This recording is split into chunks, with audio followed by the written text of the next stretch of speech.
Hello everyone, welcome back to the channel. Hope you guys are doing great today. Thanks for stopping by, and welcome to Monaco, should I say. Still here, yeah, from the other day.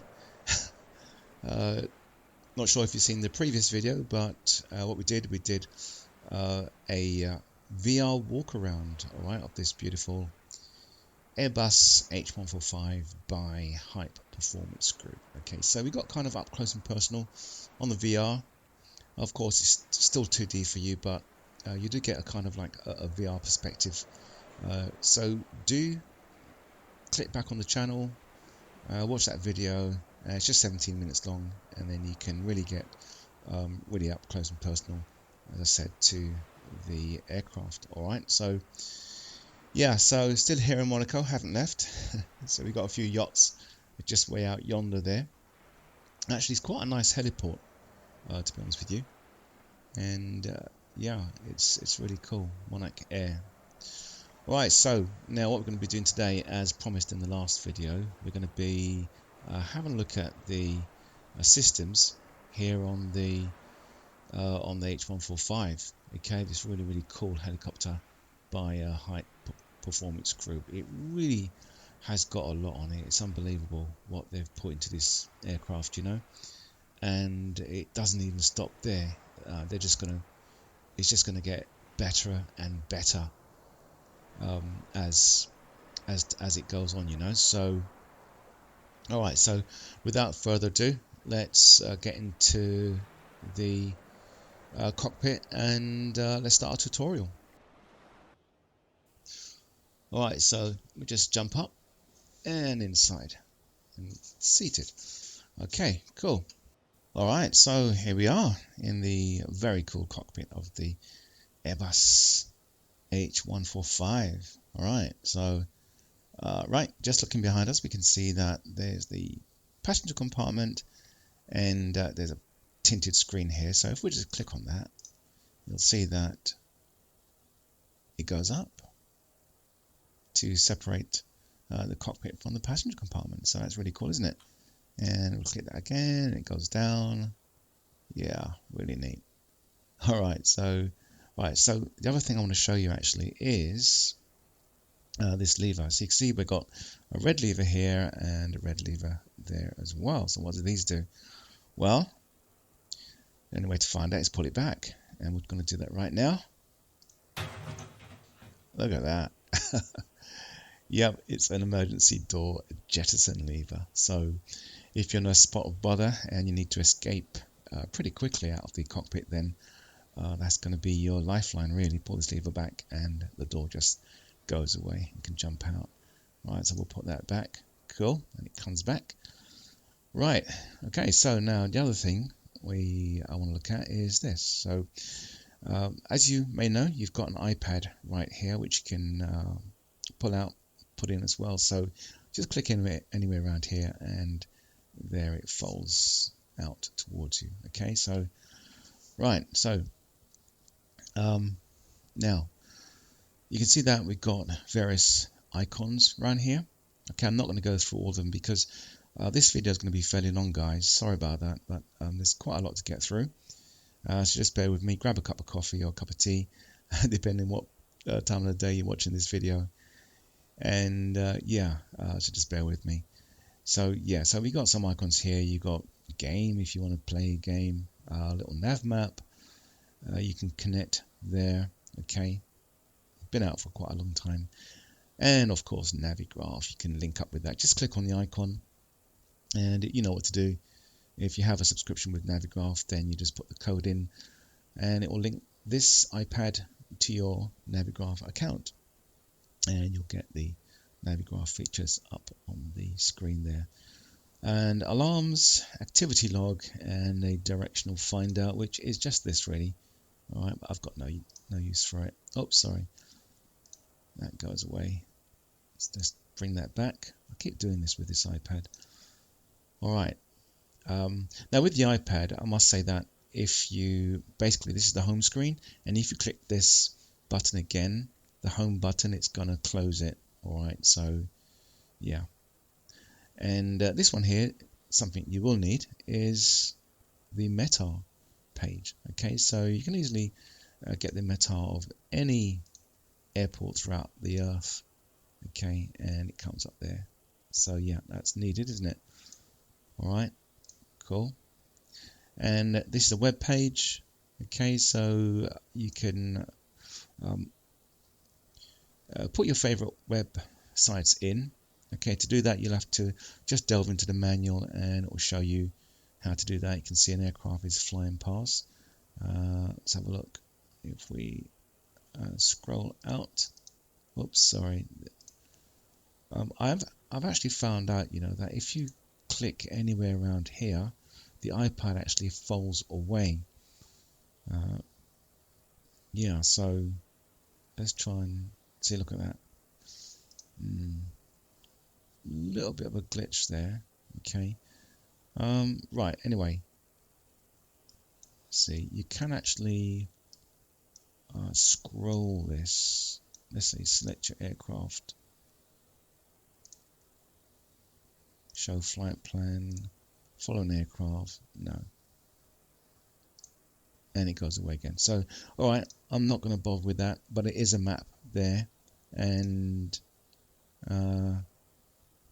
yeah, so you can actually link up with this account and log in, and then you can actually get Events Flight Tracker up on screen. All right, okay, and here you've got EFB Connect, so you'd have to go to the High Performance group and download the EFB app for that one.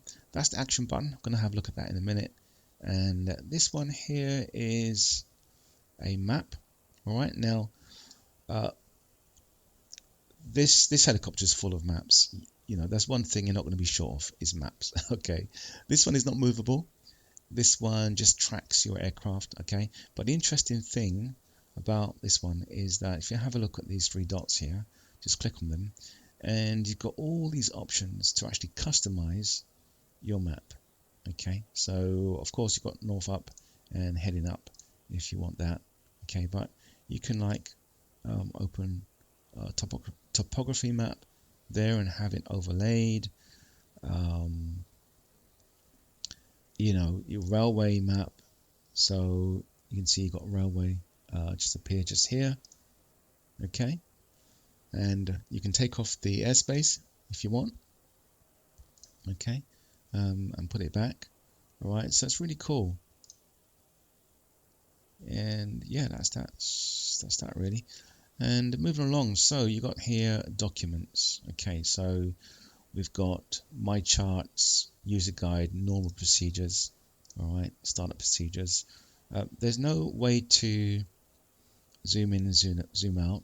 Literally just your PDF file, and that's all it is. Okay, so you're going to have to zoom closer to it, set up a camera or something like that, which I've done to actually read the print just there. Okay, cool. And this picture here is customizable, so you can actually add your picture if you want to. So once again, go to the manual and it will show you exactly how to do that. All right, moving on to the settings page. Okay, so we've got at the bottom cold and dark state and ready for takeoff state. Okay, so you got two options there, whichever one you want to choose. And just looking at the top here, we've got setup, equipment, and options. All right, you got the build there. The high performance group will actually email you when there's a new version to download. So just looking on the setup, we've got gameplay mode. Okay, I've got this set to realistic, but if you click it, then it goes to arcade. All right, so basically, if you're a twist and grip joystick operator, if that's the style of joystick that you have, then this might work better for you, as it automatically neutralizes the torque forces. Okay, so you can try that and see if you're having problems. Try the arcade mode. All right, but I think most of us are going to have it set to realistic. All right, that's where I keep mine. So these here, you can see that you got the cyclic dead zone. You can set up. Okay, so There's my controller moving. Just zoom out a bit. Okay, and you've got pedals, dead zone as well. Alright, cool. You can set up. Oops, sorry. Let's just get that. Cool. Right. Yep. And let's move on to equipment. Alright, so you can see here that you've got some things installed and some things not installed. Okay. Like the radome and emergency floats are all installed. Because we're not using the military helicopter, the H145 version, then we can't install that. Now you can install these, all right. Wire strike protection tool on the top, bottom, and on the skids as well. So I haven't installed those. And air conditioning system. So all these are installed. All right, and you've got the inlet barrier filter, okay, the IBF. We're going to look at that in a minute. And you've got these two installed. ACAS, it says installed, but it's actually not working. All right, it's not inoperative at the moment. This is working, the height terrain awareness system, so that's installed. All right, cool. And going on to options, then pretty much this page is about parameters and units. All right, so glare shields, which are these things here. Okay, you click on it and it goes away. Okay, so yeah, if you want it installed, you can install it, and some visors here are installed. Units, okay, so all that's self-explanatory. Just set it according to your preference, really. All right. What else? So the sim time, actually, you can actually set the clock to sim time or real time. Okay, if you're flying in VR, then you might want to set this to real time to keep an eye on the time. All right. So yeah, and the pilots and co-pilot models, you can sort that out.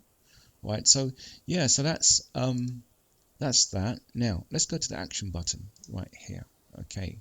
So now you can see here that we've got three menu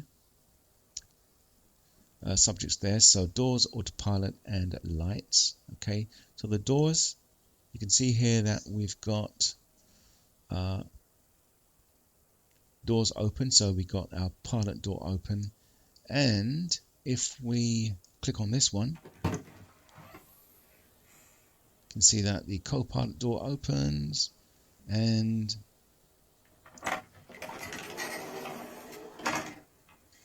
the passenger cabin door opens, and so on and so forth. And these are the two rear doors for the luggage compartment. Okay, they open. Alright, cool. Close all of those. Alright. And you can see here, just underneath, we've got the ability to install a ground power unit. Alright, so this one actually work until you actually switch on the battery switch. Okay, so we'll do that shortly. Alright, now going over to this one, we've got lights, landing lights, search lights, which is a 360 degree of control searchlight. If you watch the video that I was talking about, then we actually do crawl underneath the helicopter in VR for you to actually see that. Okay, that's why I said to watch the video, because it's really interesting. And anti-collision lights, you can turn it on the overhead panel as well. Position light, strobe, panel, emergency exit. All right, so yeah, okay, and autopilot, last but not least. So this is really a really neat system. Okay, so but a lot of this stuff doesn't actually come alive until the helicopter is actually off the ground. All right, so that's why it's all grayed out there. It's not engaged. All right, it's the autopilot flight control system, and that's what it is. All right, and the other thing is the auto trim. Sorry, an auto trim, automatic, yeah, cycling trim. Okay, so this as well, and this basically is pretty much like the trim on an aircraft. You can trim out the helicopter as well, just to get slight roll movements, slight pitch movements there. And I've actually got this set up on the hat switch, all right, on my Thrustmaster joystick. All right, that's the Warthog joystick. All right, cool. And same thing with the a bit different on the collective. Okay, you can actually, like, I've got the release button to release it if I'm flying an autopilot. So on the Thrustmaster Warthog throttle, I'm pressing the button on the right hand side just to release that. Okay, so you can actually bind a lot of controls on your controllers, so that you can actually control different things on the helicopter. So once again, you have to go to the manual and just go down to the bottom and look at the bindings. In fact, there's a separate program that will actually help you to do that. All right, and that program you can find actually within the H145 folder that you put actually inside the community folder. All right, cool. But I don't want to get into that too much. Got a lot to talk about, so let's just get out of this. All right, cool. All right, now.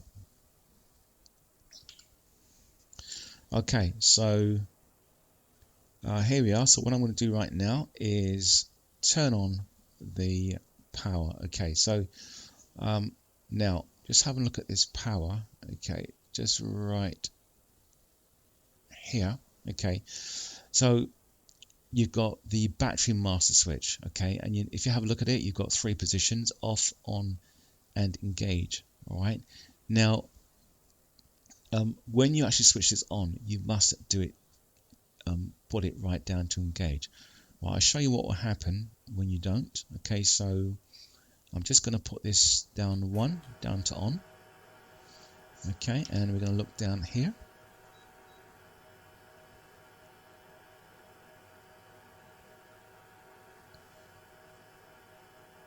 Right, now normally you would actually hear some sounds, some bells and stuff like that. Okay, but oh, there it is, that's the bell I'm looking for. And you've got the power up test, which is always happens when you turn the battery on. It's about 20 seconds and then it gives you the OK. Well, it should give you the OK. Right, but if we look carefully at the message list here, okay, you can see they're all highlighted, and to get them unhighlighted, you press this button here, which is the acknowledgement button. So get used to this. Okay, and then it clears it. But you notice here, System 1 and System 2, the bus tie is open. Alright, now the reason why the bus tie is open is because we didn't go to engage. Okay, so that's why you have to go engage. So if we do this,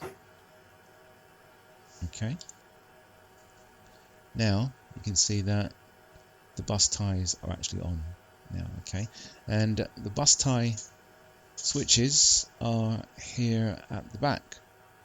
Alright, so as a bus tie, you got generator switches 1 and 2, another bus tie, and they're all guarded, and the emergency shed bus. Okay, which all stay on. Right, cool. Right, okay, cool. So let's go back up here and just work through these switches. Alright, so just looking through these switches, we've got a hydraulic system 1 and 2, which we operate as part of our startup. So once the engines have started, then we'll do this, and that will produce some visible signs on the flight display. And you've got the fire test here, so I'll do that for you. Fire. Right there. Engine 1 fire. And you can see you've got exit bottle 1, bottle 2, fire, and you've got the engine 1 fire, and you can see it there. Now the good thing about this system, about the helionics system, is that when there's an alert, it will put just that function, just that alert on the screen like this, okay, and it will take away anything else. It's just to show you basically what you need to deal with, what where your attention should be. All right, so if you press acknowledge, and then it will actually it's still on the screen, but it will bring all the other messages. So now we've got battery discharging, press acknowledge, okay. So now if we have a look at this, you can see we're on battery. All right, we want to actually be on ground power. So if we go to the action button there, and we go to ground power, so let's just get rid of this, that's it, connect, okay, and EPU is connected, okay, so acknowledge, cool. Alright, go back up here, turn this off, right, cool, and we just turn it off. Okay, now I won't do fire test number 2 because it does exactly the same thing.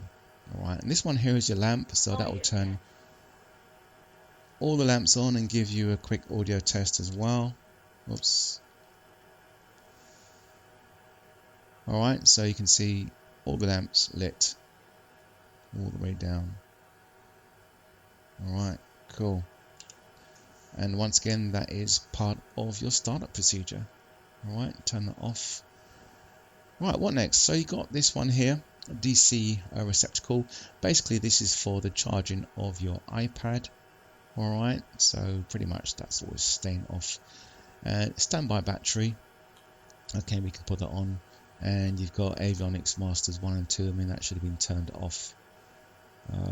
Okay, before start. Okay, but avionics master 1 and 2, alright, they are linked to, let's have a look there, you can see it's linked to the GTN 750, the co-pilot side, right, and also, so let me just actually get this tracker off actually. Right, now also they're linked to the autopilot 1 and autopilot 2 respectively. Alright, so for example, you see, look, I can't turn it on. Alright, but if I turn on that now and go down here, you can see that is now operating. Alright, so that's linked to that, and also the GTN 750 Copilot is linked to the Avionics 1. Alright, cool. So, moving on, we've done that line. Moving across here, we've got this emergency floats, alright, and we've got this what you call fuzz burn. Okay, now this is a bad day switch. Alright, you don't want this to be on when you're flying. Okay, you use this basically to clean up what's called a metal chip detection sensor, okay, for the engine. Now, how you'll know, the way you'll know you need to operate this switch is that down on the message list here, you're going to see the message chip ENG engine 1. Okay, now like I said, it's a bad day switch because when you see that, you need to try and land as soon as you can. Okay, but what you're going to do is try to clean it just by operating this once, like that. You notice it springs back. Okay, because you're supposed to just do it once and once only. Okay, but do attempt to land. All right, so I think that's the only bad day switch you've got on the helicopter. All right, this one here is also part of the startup procedure, which is the light aircraft automatic vibration control system. All right, that one there, wipers, air conditioning unit.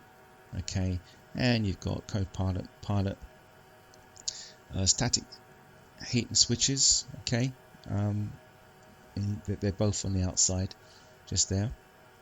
Right, now within this box here, you've got 3 switches, and you got IBF, which is the Inlet Barrier Filter.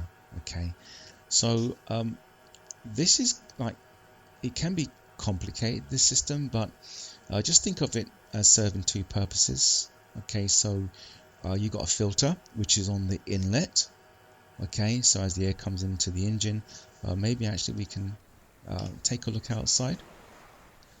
So if I just show you,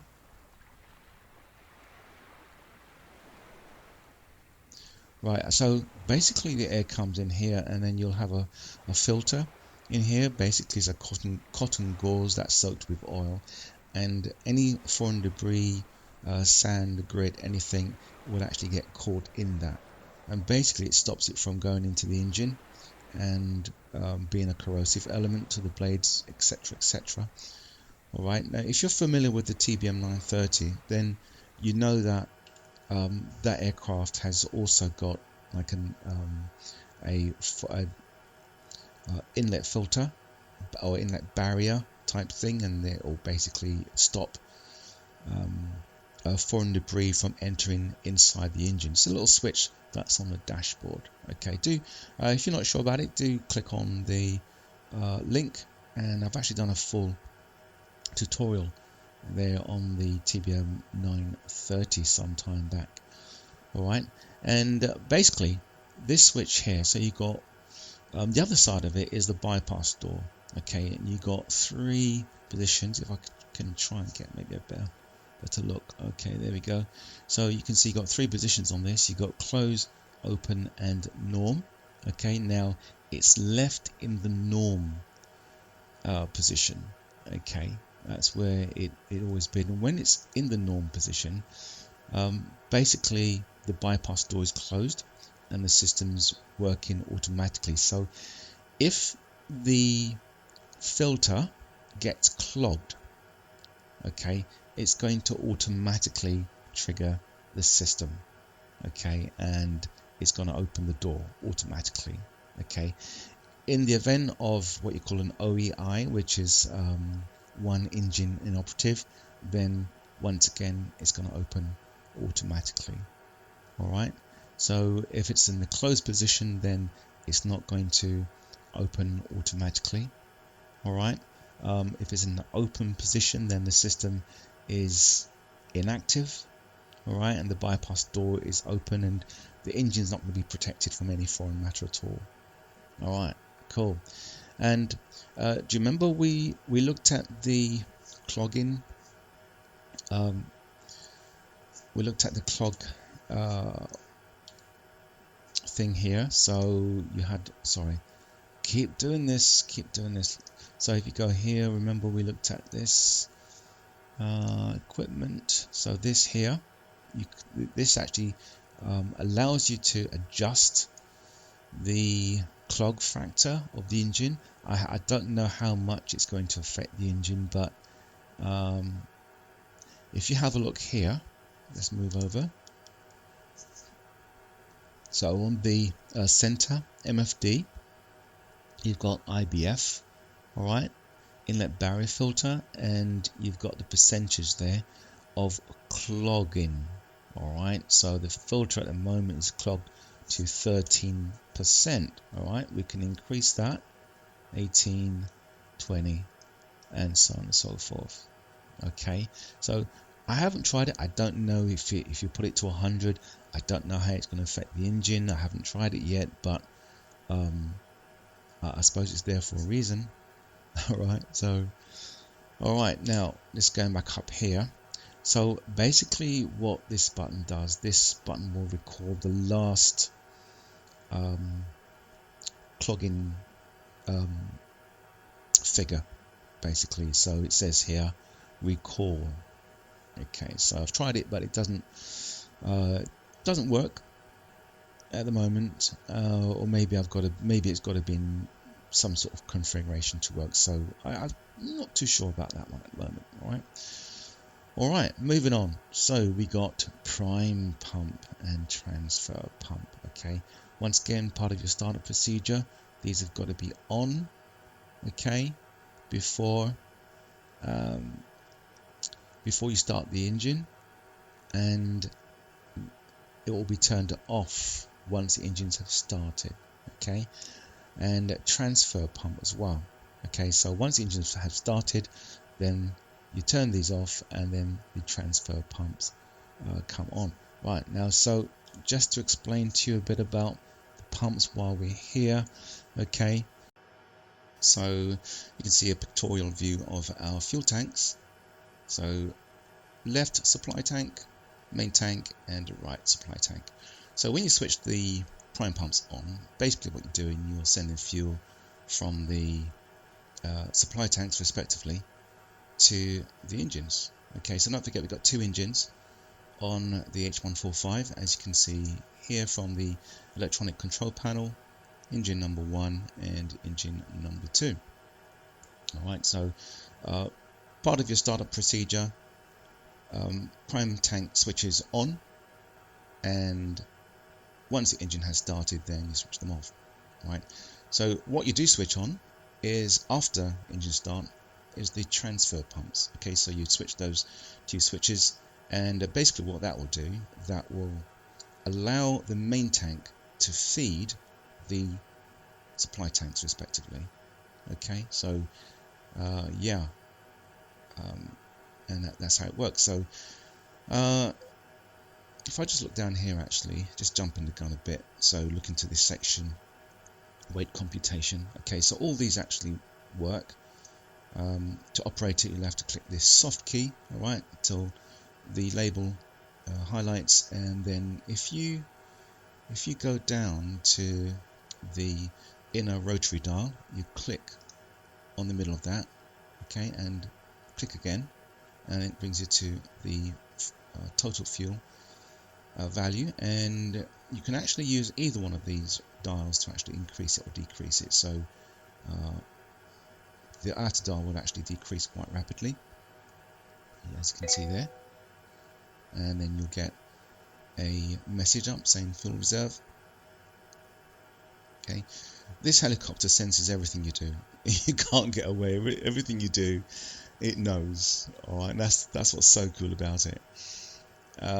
So, and this one actually just increases it by smaller increments, like so. All right, so yeah. So if I do that, so you can see it's actually spilled over and it's feeding the supply tanks. All right. So now, before we move on, the other thing I want to show you, actually, let's get back to the fuel panel. All right. Yeah. So the other thing I want to show you is to do with the fuel still, and what I'm going to do, right, is just prompt faults, a fuel fault. Okay, in this case it's low fuel, so let's just decrease the main tank. You see going down there, and there we are. So it's completely depleted, and you can see we've got a fuel reserve alert indicator, warning indicator. All right, so that's cool. And we'll put that back up. All right, somewhere there, and let's decrease the left supply tank. So first of all, it goes to warning. Fuel 1 low. And we get an audible call out, fuel 1 low, and we've got what does it say? Does it say here? Nope, doesn't actually say there at the moment. Okay. Oh, sorry, I put it out this way. Sorry, silly me. Okay, let's just go down. Fuel 1 low. Fuel 1 low. Right, and you can see there on the pilot Fuel 1 MFD. low. Fuel 1. Yep, and Fuel 1 low. And if it depletes any further than Fuel that, 1 low. we get the red audible warning and visual alert. Cool. This helicopter is not short of audible announcements. So we'll do the right tank. Fuel 2 low. There you go. Nice. And put that back up.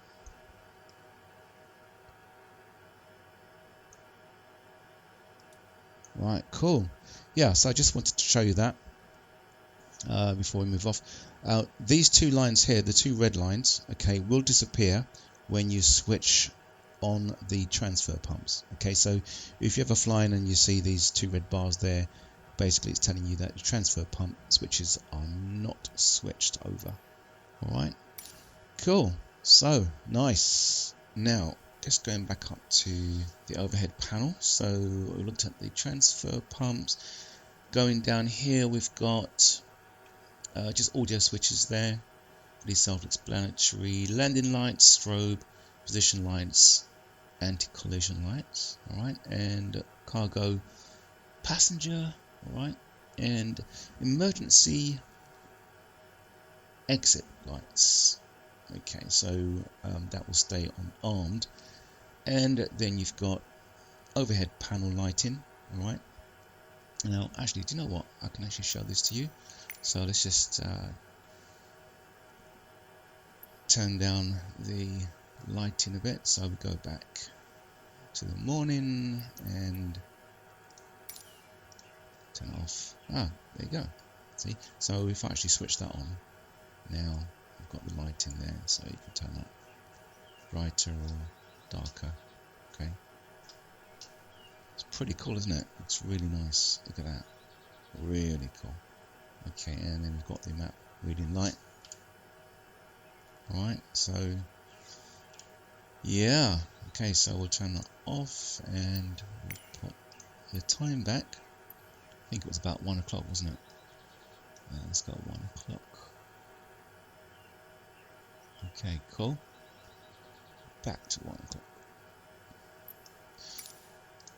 Alright, so that's about it for the overhead panel. And before I forget, actually, I just wanted to show you the switches here. So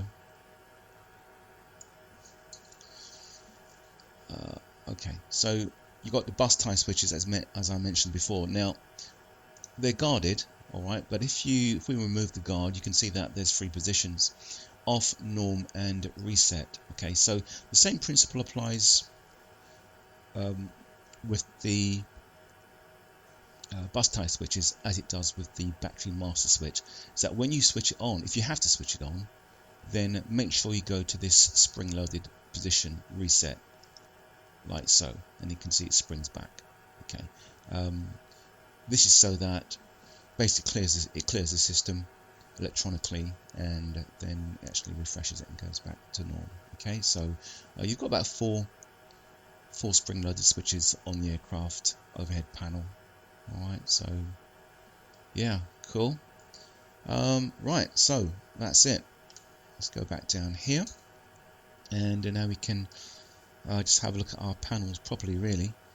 So on the top here you've got a warning panel, alright, give you various warning indications, as we've seen: fire, engine failures, and things like that. You've got these switches here that you can actually turn the engine off.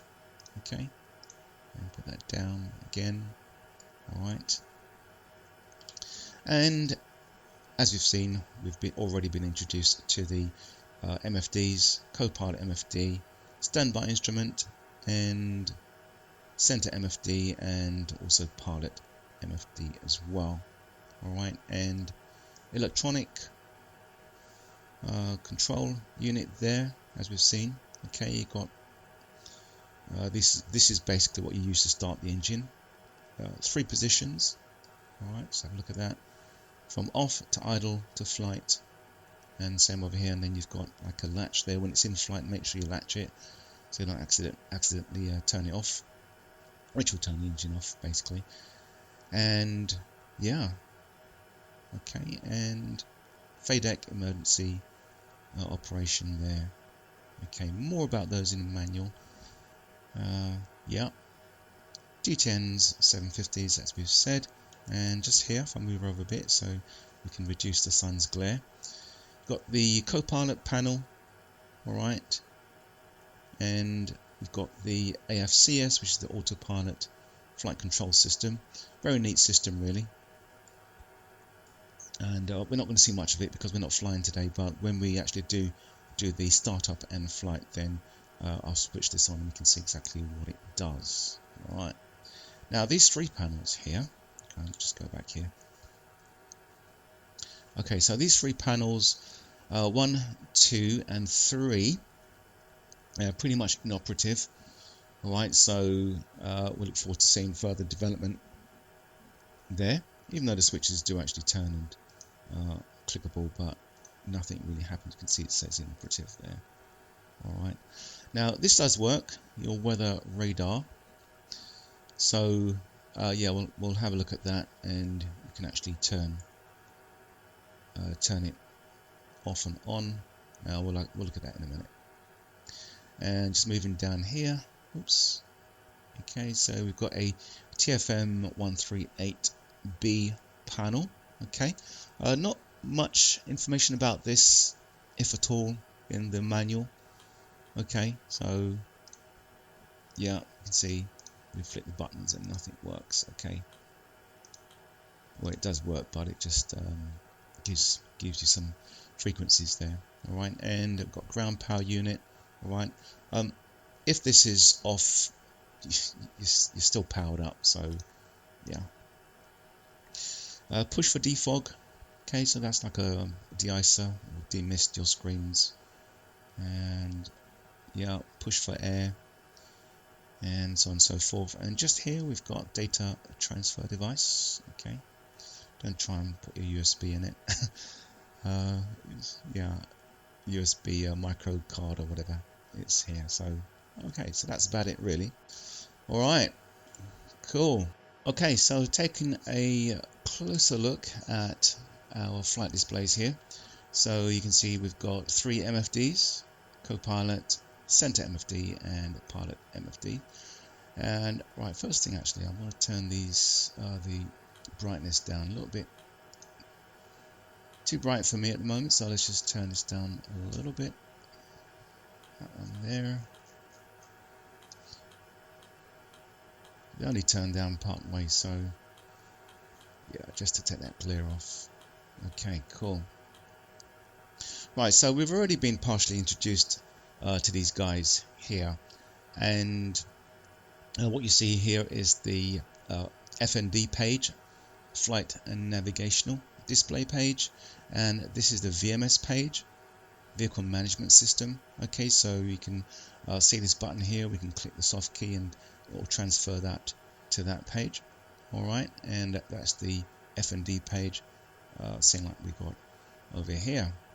All right, so now just briefly going through the FND page. So just having a look at the main display there, you've got your radar altitude, altimeter tape, all right, and you've got just a basic, your altitude indicator there, and speed tape. And here is quite a neat little device called the FLI, which is the first limit indicator. And basically what this does, it just combines all of your power plants, your engine, MGB torque, engine N1 compressor, and your TOT, this here, which is your turbine output temperature. And basically it just gives you pertinent information about the power output. Okay, so for example, if I was to raise the collective, okay, so let's just go back there, and you can see me raising the collective there. You see this going up? Right, now if the engine was switched on and we raised this too much, then what happens as the torque increases, you'll see 2 red lines there, and basically on here it will actually tell you, it will give you the power output, and it will go to red if basically it's saying listen, this is too much for the engines, just keep it there, right, don't move it. or lower it. So it's a very, very good safety mechanism really for the pilot. And this is your rotor arm indication, okay, and mast moment indicator. All right, so if you move the cyclic there, you can see that moving as well. Okay, not too sure what this bit is.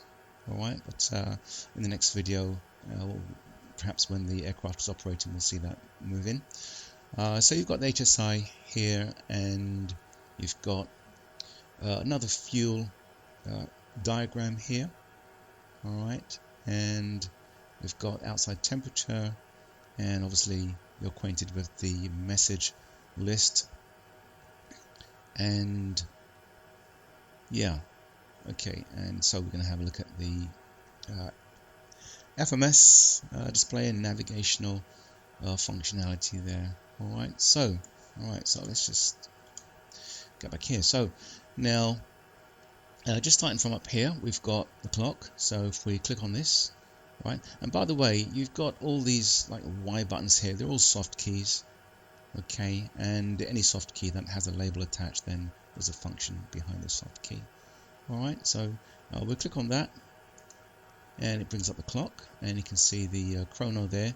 Alright, it's got like a pause button there. It's paused at 13 seconds. Use the inner rotor dial to unpause that. Let's have a look. Oh, actually, you can turn. We'll keep that there. Let's do this again. Clock. Let's take this off this. Okay, so make sure this is unselected because this rotary dial is multi-functional. Okay, anything that's highlighted here, then it's going to actually display only what's highlighted or operate what's highlighted. Okay, so let's do this again. Clock. Okay, so now the chrono is selected. Click on this. And there you go. It's now moving up. Okay, click on it again, and then it pauses it. Alright, so we have to turn that off. And then now we can go to the decision altitude. That's highlighted, so we can now use the rotary dial again to adjust the decision altitude right here. Okay, and it puts it there on the attitude display there. So yeah, that's that. And once again, if we go, we can remember to turn it off. Okay, or we go straight to another one there, highlight it, and then we can adjust the decision height like so. Okay, now having a look at this, the Copilot FMD page, notice that both of them are separated. Okay, so it's not a case of adjusting this one and that will adjust as well. So they're both separate systems. Alright, and then we can go to borrow, and in the same fashion we can adjust the borrow as well. And notice it's not adjusting on that page or on the standby instrument. Okay, pretty cool. And we can go back down. Minimum altitude. Alright, cool. And now what we've got here are the bearing indicators. Okay, and we've got ILS1. If we click it again, you've got FMS and directional finder and so on and so forth. Okay, and you're acquainted with the acknowledgement button. Alright, so with the bearing finder, so let's just go down to our GTN and let's quickly set this up. So nearest, and we'll check out VOR. Okay, and if we select, let's have a look. So nearest is NIS. Okay, and we'll select that. That will now put that in the standby field on the GTN, and we can transfer that by clicking on nav. Okay, and now that is actually in the system. So if we click on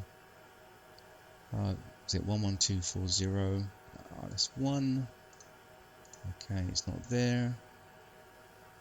There you go, 11240, and we click on nav and go to VOR, and there we are. You can see the VOR is now registered on the bearing selector 2. Okay, we've got a course button up here, so we click on that and it's now active, so we can use the rotor dial to just adjust that course there. Alright, it's pretty neat, eh? And anything in blue on this aircraft is standby. Okay, when it's active, it will go green. Alright, so cool. And right, so that's that. And you pretty much set up the FMS in the same way, really. Very simply, if you want to go to a particular airport. So we'll click on airport this time.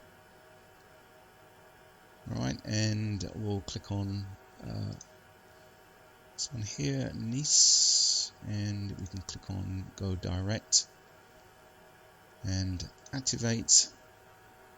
Okay, so we've got a straight through course to the airport there. So if we click on nav again and go to FMS, then you can see that our course is set up there in the VOR. And if we just click on this, we can get another indication just there. Alright, so there's lots of things to play around with this on the helicopter. It's pretty neat, as information is unbelievable that's supplied to you as a pilot. Okay, cool. Distance to track 245, etc, etc. Okay, and this button here is the couple button. Okay, so sometimes you have to press this to actually couple the FMS with the GTN and so on and so forth. Okay, right. Okay, cool. So we've gone around here. Now just down here you've got, you can see the outside air temperature. Okay, we've got another fuel gauge pictorial diagram there. Synthetic visualization system. Okay, if we click on that, now of course we've got buildings outside, and it's showing part of the helipad here. Okay, but that feature is there if you want to use it. Okay, and back to the flight display, and you've got here another HSI. Okay, and you can see your it's almost like if you try and look at it in 3D as if it's lying flat on the ground, then it looks like it's squashed, but just try and see it in a 3D kind of way. And yeah, you've got this information there. Weather TX inhibit, that's because like I said, we're not we're still on the ground, so unless you're 50 feet or above, then the weather is not going to operate. Okay, and here we've got range. Once again, when it's highlighted, then you can actually adjust the range. Okay, don't forget to deselect it as well. Alright, so cool. That is the F&D page. Alright, so let's move on to, and anything I do forget, guys, I will go over in the next video. Alright, there's quite a lot of information here. Just want to try and get through it. Alright, so this is your VMS page, your Vehicle Management System. Alright, so pretty simple. You've got engine outputs, okay, as we've said, turbine output temperature, your torque, N1s, okay, we've seen this, the inlet barrier filter, percentage of clogging, okay, this one here, let's have a look. Yeah, we'll go down to hydraulics, engine oil, alright, main gearbox oil, and we've seen that, okay, and this electrical page here, you can see generator 1, generator 2, and this indicator is for battery. This shows that we're connected to the EPU, alright, and we've got yellow indicator here with 00. Yellow means warning of some sort. Okay, so if we click on the soft key right here, that's got num, so we click on that, and basically what it does, it gives you the values of the various instruments there. Okay, so that's part of our startup procedure. We need to click that and see the battery value, which is 25.4 at the moment. It's being charged. Okay, when this drops down, if this drops down to 23.2, is it 23.9, then basically anything below that is going to cut off. Okay, haven't got enough voltage to actually supply the system. Okay, but at the moment it's charged to 25.4. Okay, so we'll uncheck that. All right, and you've seen this page partially already. You can adjust the payload here, okay, and the crew weight there, and also you've seen already that we can actually load up the fuel from here. Okay, just down here you have configuration system, just some information for you. Okay, and there you've got a report system. Okay, 4 pages to look at, so you get a flight report every time you complete your flight. Okay, status page here, system status right there, and you can actually go back to previous page there. Again, it's the previous screen. Okay, so now you can see that we've got N2 and your rotor arm displayed right here.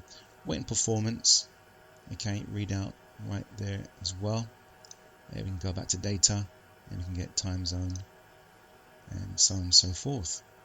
Okay, so we go back to weight, and yeah, so lots of information on hand in this helicopter. Okay, and now let's go to system, okay, which is showing your hardware. Okay, and this is your AFCS situation at the moment. So you can see AP1, AP2 is off, as it's indicated there, because then we can switch them on and then they go blue. Remember, we did say that blue is for standby. Okay, so yeah, let's turn it down a bit. Okay, that's there. And RNCF. Okay, so we've got more information about the helicopter at the moment. All right, cool. And go back to previous page there on that one. So engine status. Okay, these ones there. When the engine is started, then you'll see idle if it's in idle, and then when you switch this to flight, you'll see flight there as well. Okay, so you can put the flight navigation page on here. Okay, and once again, this system is separate. Got to press the acknowledge button to clear that. All right, so now let's go to the navigational display. Okay, so here we've got we should have actually a map. Okay, so FMS is actually coupled at the moment, so we can see the FMS. Click on the map, and the map comes through. Okay, and then so weather, we've got weather down here. Okay, and let's have a look.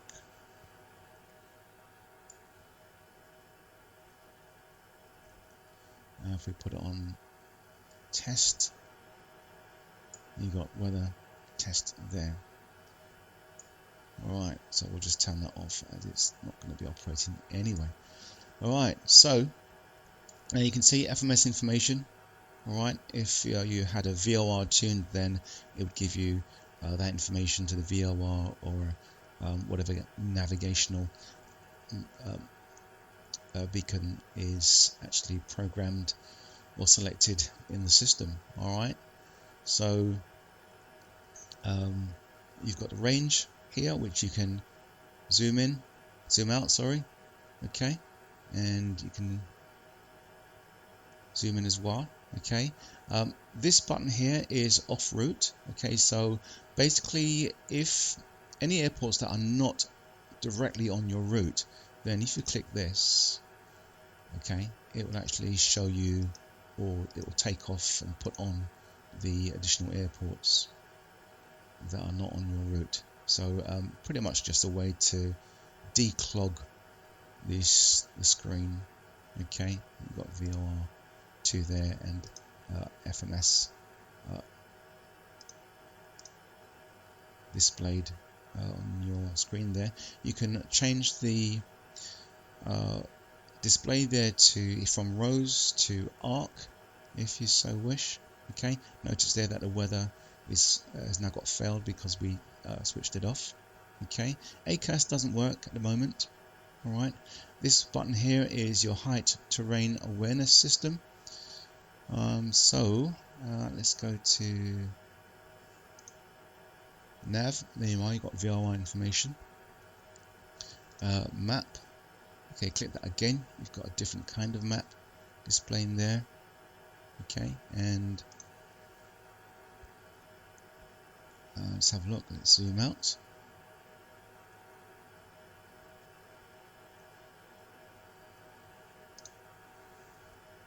There's so many buttons here to press, it's just unbelievable. So yeah, there you go. So basically, because we're on the ground and we're close to high terrain, then it comes up as red. Okay, so that's a pretty neat feature to have. Okay, we can see that operate better when we're flying. Alright, so there we go, and we can turn that off there. Okay, cool. Alright, so we can just change the range of that and back to nav. Okay, course, once again you can select the course from here and put that there into plan, and so on and so forth. Alright, so you can see you can easily get lost on this and really just the more you use it, the more you're going to become familiar with it. Okay, so we've seen the F&D page at VMS. Now we can look at the digital map, which is basically being streamed to the helicopter. Okay, and there you go. You can turn off the height awareness again, turn it on and off. Okay, and on this page you've actually got the airspace information. Okay, and you can zoom out once again and see the information there. Alright, cool. So yeah, so that is I think a lot of what I'm going to cover today. Otherwise the video is going to be far too long, but I hope it's given you some kind of familiarity with the system. Okay, this page over here pretty much does the same, so it's pretty pointless.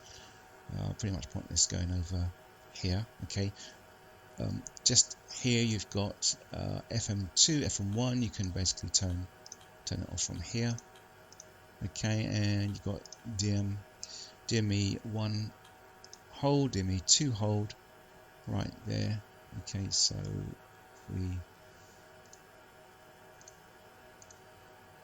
okay, I think pretty much we'll see that maybe more when we're flying. Alright, cool. So I'm just looking around just to make sure I've covered most things. Alright, most screens, we've gone through that screen.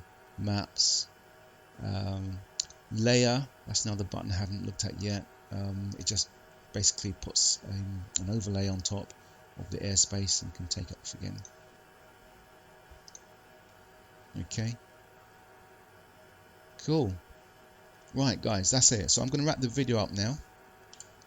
I think it's gone on long enough. I don't want to give you information overload. Alright, but as we fly, then we'll see much more of this helicopter. It really is a fantastic helicopter to fly. As you know, in Microsoft Flight Simulator we don't have sorry, pretty much choices of helicopters, but this is absolutely brilliant. I love flying it.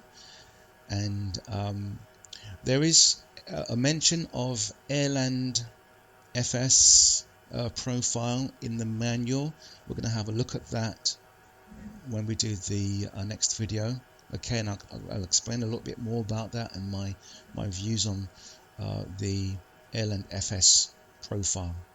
Okay, so guys, that's about it. I'm going to wrap it up now. I hope you enjoyed it. I hope you are a bit more familiar with the Airbus H145. That's where you hang your headsets. Okay, and yeah, Guys, if you like the video, if you like the content, please do subscribe. Alright, and please do hit the like button at the bottom of the page. It really does help YouTube to promote the video and support the channel. Okay, so yeah, that's about it. So we'll leave it there.